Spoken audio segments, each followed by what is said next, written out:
Desem ki vakitlerden bir Nisan akşamıdır. Rüzgarların en ferahlatıcısı senden esiyor. Sende seyrediyorum denizlerin en mavisini. Ormanların en kuytusunu sende gezmekteyim.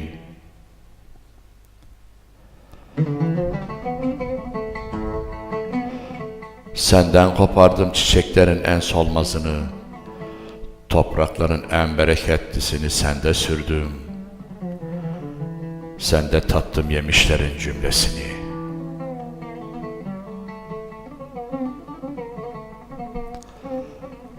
Desem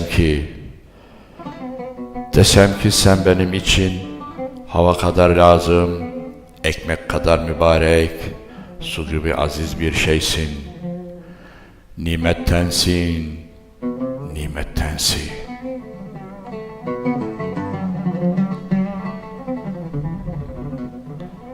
Desem ki inan bana sevgilim inan. Evimde şenliksin, bahçemde bahar ve soframda en eski şarap. Ben sende yaşıyorum, sen bende hüküm sürmektesin.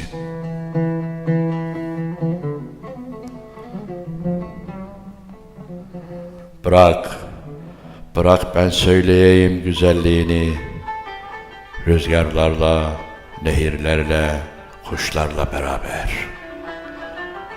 Günlerden sonra bir gün, şayet sesimi fark edemezsen, rüzgarların, nehirlerin, kuşların sesinden bil ki ölmüşüm.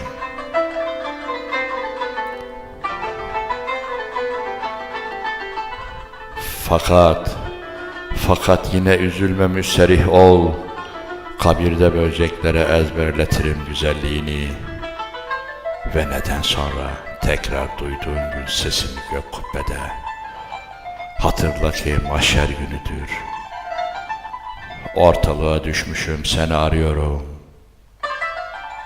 Seni arıyorum. Seni